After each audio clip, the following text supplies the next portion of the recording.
guys, this is Bill Ain't No Limit Hubbard bringing you part 2 of floating and or bluff raising flops. Who might we avoid attempting a bluff raise against on the flop? Well, tough semi-pro or pro players who read hands well and may be competent enough to exploit our flop bluff raises. We may not be able to bluff raise this type of villain if he is sharp enough to realize that we would not raise dry flops with real strong hands. Thus, he could rebluff the flop if he is skilled enough. Most very tough players, though, are not skilled enough to actually take our action versus our flop raise, even though they suspect we might be bluffing. However, if the villain is skilled enough to exploit these bluff raises, then we would readjust to him by raising the flop with a wide range of value hands such as top pair, medium, kicker. He will not expect that from us and could easily 3-bet bluff right into our trap. Let's give an example. Wide villain opening from middle position 1. Let's say a villain opens with about a 13% range from MP1, and that range is as follows: deuce deuce plus, ace jack plus, king 10 suited plus, queen 10 suited plus. So that's a fairly wide range actually. How well will this villain hit a flop of jack 8-6 with 2 hearts? He'll have a set 5% of the time, overpair 11, top pair 19, flush draw 5.8, overcards 31%, and ace high 23% of the time. Thus, the villain will have the top pair or better only 36% of the time, so in effect 64% the time the villain has less than top pair. Therefore, when this wide villain c-bets air on the flop often, and I was successful at flatting pre-flop in position, I will make a small bluff raise and instantly throw the ball back into his court, forcing him to hit the flop, rather than him forcing me to hit the flop.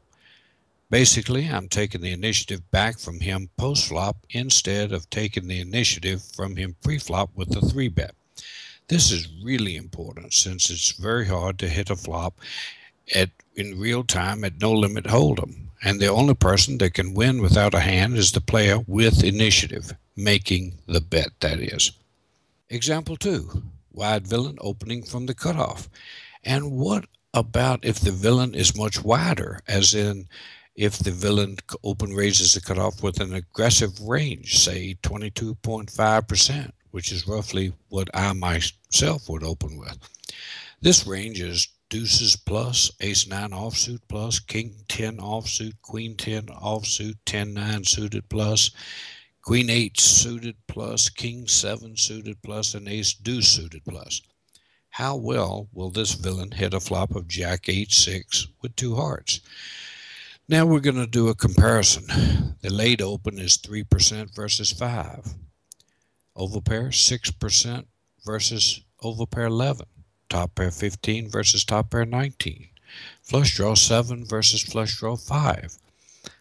Overcard 17 versus overcard 31. And ace high 31 versus ace high 23%. Conclusion: there's a few exclusive situations that warrant flatting wide raises pre-flop and then floating the missed flop, hoping to win the pot on a later street. These situations come up rarely, in my opinion. Since the average reasonable aggressive live player is not skilled at handling flop raises when he c-bets the flop with air, bluff raising becomes the line of choice on the flop, as it immediately puts the villain on the spot to produce a hand or simply fold. For a complete no-limit hold'em program that will be tailored specifically to you in your current game, email Bill at ANLpoker.com and I will be glad to get you started. Also, check out my Facebook page at the link below, because I add useful video snippets from time to time as well as other interesting information. Have a great day at the tables, guys.